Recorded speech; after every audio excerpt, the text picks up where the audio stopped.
back to my channel and welcome to my bathtub. This is probably going to be one of the weirder videos I filmed, but I thought it was a good idea at the time. So my best friend Tori did a video like this a while ago with her hamster. The only difference is I have 8 mice, so this is going to be interesting and I'm going to try my best not to sit on them.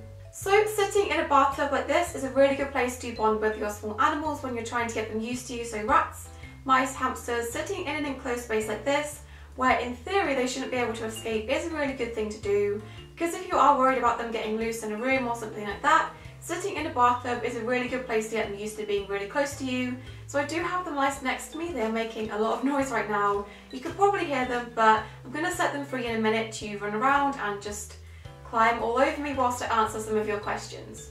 So I've never done this before. I've never sat in a bathtub to bond with my animals. I know it is a really good option, but I've just never personally done it, so this should be interesting. I am just going to take the lid off their carrier and see what they think.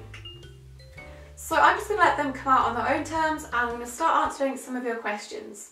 So the first question is the minimum mouse cage 10 gallons, 200 square inches, or 20 gallons, 360 square inches in a tank?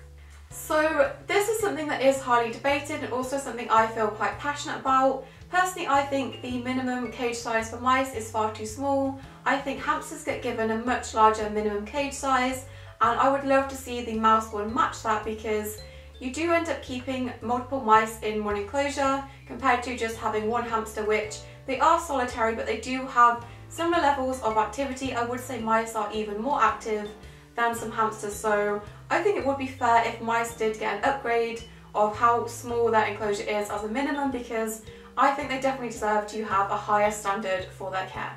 So I know a lot of people do consider 10 gallons to be the minimum for mice. Personally, I think that is too small for one male or a few females. I would say 20 gallons is closer to being a more appropriate minimum size enclosure.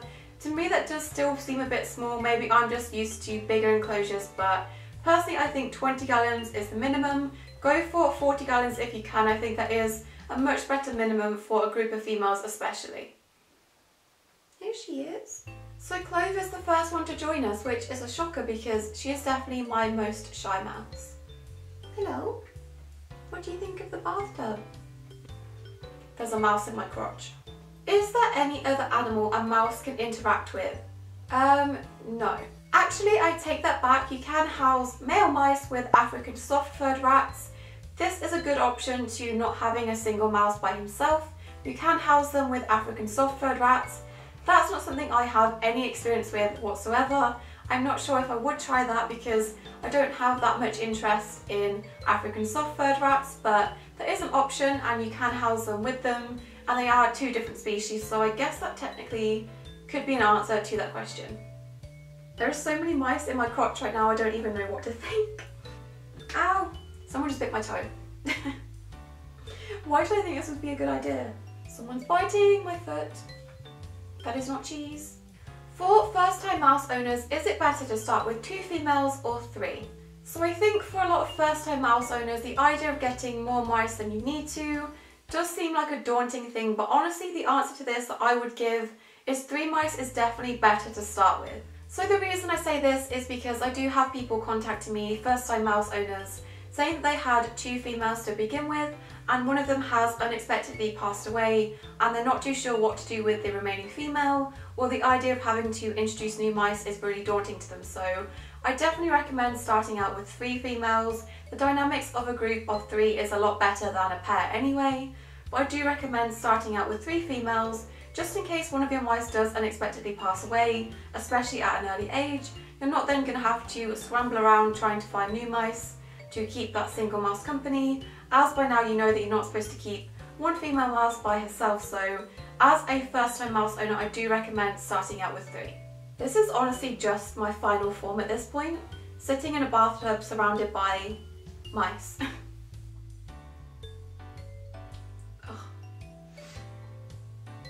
What is your opinion of the care recommended by vets? Mine is very vague and likes critter trails. Firstly, big yikes to the critter trails. Secondly, don't trust every single piece of advice that a vet gives you. So when it comes to finding a vet, especially a good vet, That can sometimes be like trying to find a needle in a haystack, and obviously they probably have the best intentions, but sometimes the information they give out can be incorrect, and sometimes some vets will try to sell you the products that they have in their vet, so the food that they specifically sell in the vet. Sometimes they can try to sell you these, and these aren't necessarily the best foods available, so you do have to take what vets say with a pinch of salt sometimes, because they are trained to learn the medical side of animals. They don't necessarily know the care side to it. Obviously they do have to have some sort of knowledge around it, but especially if you're not going to a mouse specific vet or a vet that knows a lot about mice, sometimes the information they have might be a bit outdated or incorrect. So definitely try to find a vet that has experience with mice outside of just being a vet, and try to find one that is knowledgeable and doesn't recommend critter trails, because that's a big warning sign to me. The back of my neck is really warm, and I'm hoping that's just because one of the mice is really warm and they've not peed down the back of my neck. But hey, at least I'm in the right place to wash it off. Do you think you can have mice if you have a cat? Yes, definitely. I think it is definitely possible. If you do have a cat, I would recommend picking the place where you're going to keep your mice wisely, whether this is in a bedroom or in a dining room or something. I would definitely recommend having them in a room that you can shut the door to this and the cat doesn't have access to it when you're not at home, because you don't know what that cat's going to do to the mice or the enclosure whilst you're not there. So it is definitely recommended with mice or rats or any other small animal to not let the cat have access to that room when you're not there to supervise. So it is definitely possible to have mice as well as cats. One thing I would say is consider keeping them in a tank instead of like a barred cage, because cats will try to stick their paws in the barred cage, and having them in a tank instead just gives you that added security. Also, mice have a tendency to stick their tails out of the bars, so that could be very detrimental in case your cats try to swipe at them or just go for the long dangly things sticking out of the bars. So definitely recommend keeping them in a tank.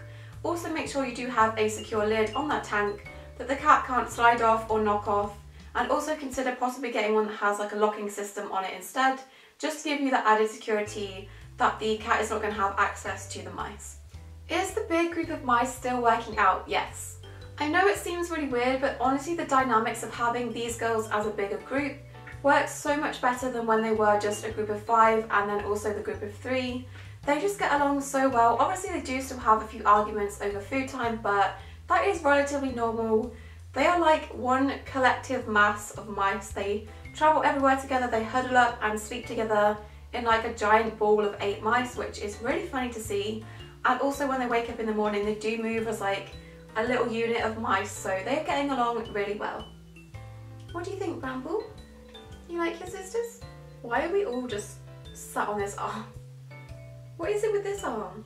So the next question is Pearl still the dominant one with all 8 of them? So Pearl was never the alpha, it was Opal that was the alpha, and I'm not sure where she is right now, but she is still very much the alpha of the group. She's the biggest, and I do catch her putting the others in their place quite a bit, but it must be working because the dynamics of the group as a whole is really good and it does seem quite harmonious, so she must be doing a pretty good job as an alpha and not causing them too much stress. But Opal is definitely the alpha. Pearl, I'd say, is somewhere in the middle. Are you planning on getting any more mice? No, definitely not. At least not for now. I definitely would in the future when some of these do unfortunately start to pass away. Hopefully that is not going to be for a very long time, but I have no intentions of getting any more mice than this. Look at me right now. I would be insane if I decided to get any more mice, but 8 is definitely my limit. I'm not getting any more mice for the foreseeable future. Obviously in the next few years I will have to start getting some younger mice just to make sure none of my girls are left alone, but definitely for now I'm not getting any more mice. Can you house a mouse and a rat together? Now you would be surprised how many people have asked me this question, whether it be on Instagram or on YouTube. This is quite a common question, and the answer to this is 100% no. Now I don't know where this stems from. I think because they are quite similar species, and I think there is a few videos on YouTube where people have raised litters of mice and rats together and they have been relatively okay to coexist and it has gone okay in their minds, but you definitely do not want to house your mice together with your rats, and you definitely do not want to ever let them be introduced to each other, which I know is another question I got asked. Please don't ever introduce your rats to your mice. It's definitely not worth the risk. and I do see people doing this far too often. So the first reason you can't do this is because mice and rats require to be with their own species as company, so you can't supplement a rat living with another rat by giving it a mouse to live with. That's not fair and that's not how it's supposed to be. They do need to live with other rats and other mice. The second reason is this is just really dangerous, even when you are just introducing them to each other to have playtime or even for a picture. Please don't do this, it is really risky. You don't know how your rat is going to react. And to a mouse, they see rats as predators because they are a lot larger to them. In the wild, if a rat came across a mouse, they would kill it. And this can sometimes happen with our domestic rats and mice. They can and will kill mice because they are a lot smaller and they just don't see them as the same species. They have no interest of interacting with them. And I know they are quite close in terms of species, but please don't do it, it is not worth the risk. Rats can very easily kill and injure mice. Also, in terms of housing rats and mice together, this would not really ever work, and I'm not sure how people seem to make it work. Rats and mice have very different needs. Their food requirements are different, their nutritional requirements are different.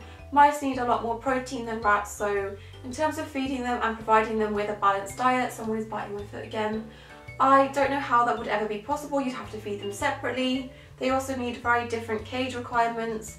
You can't keep a rat in a tank, and also the bar spacing of a rat cage would be far too big for mice, so all around it is just a massive disaster. Please don't ever introduce your rats or your mice to each other.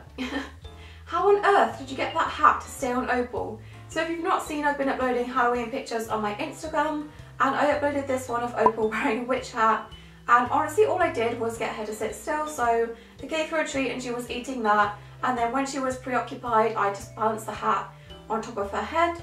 It's like a really light material, so she didn't even notice until it fell off, which it fell off seconds after I took that picture. So the last question is, why can mice be kept in aquariums but rats can't when they both have fragile respiratory systems?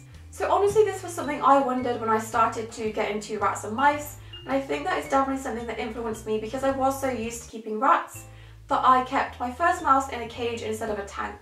So honestly, I think it definitely comes down to the size difference. Mice are a lot smaller than rats, and naturally they will produce a lot less waste and a lot less ammonia. So the amount of ammonia that rats produce compared to mice is pretty insane. So if you keep a rat in a tank, theoretically, even though you're not supposed to, if you had to keep a rat in a tank, it would have to be pretty big to deal with the amount of ammonia that would build up in that tank.